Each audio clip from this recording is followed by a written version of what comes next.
ما زمانی که اقدام کردیم به شکایت در شورای رقابت شاهد رفتار انحصارطلبی گروه اسنپ‌فود بودیم و خب توی این مدت هم بارها در این رابطه صحبت شد که چه تعدادی از وندورها بابت این مسئله از رودکس مجبور شدن که خارج بشن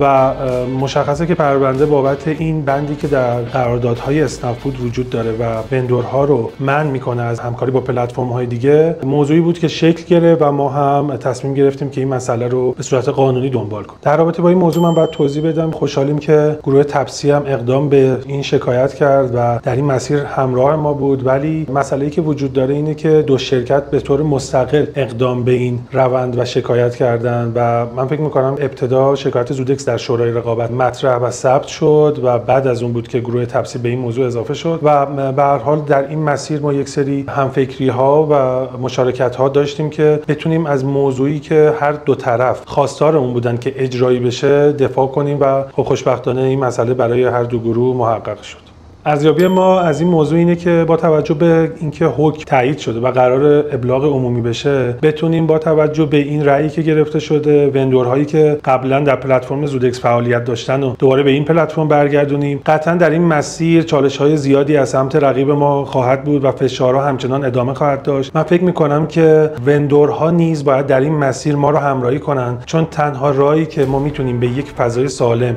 و کاملا در راستای درست یک رقابت برسیم استفاده وندورها از سایر پلتفرم‌ها بدون هیچ محدودیت.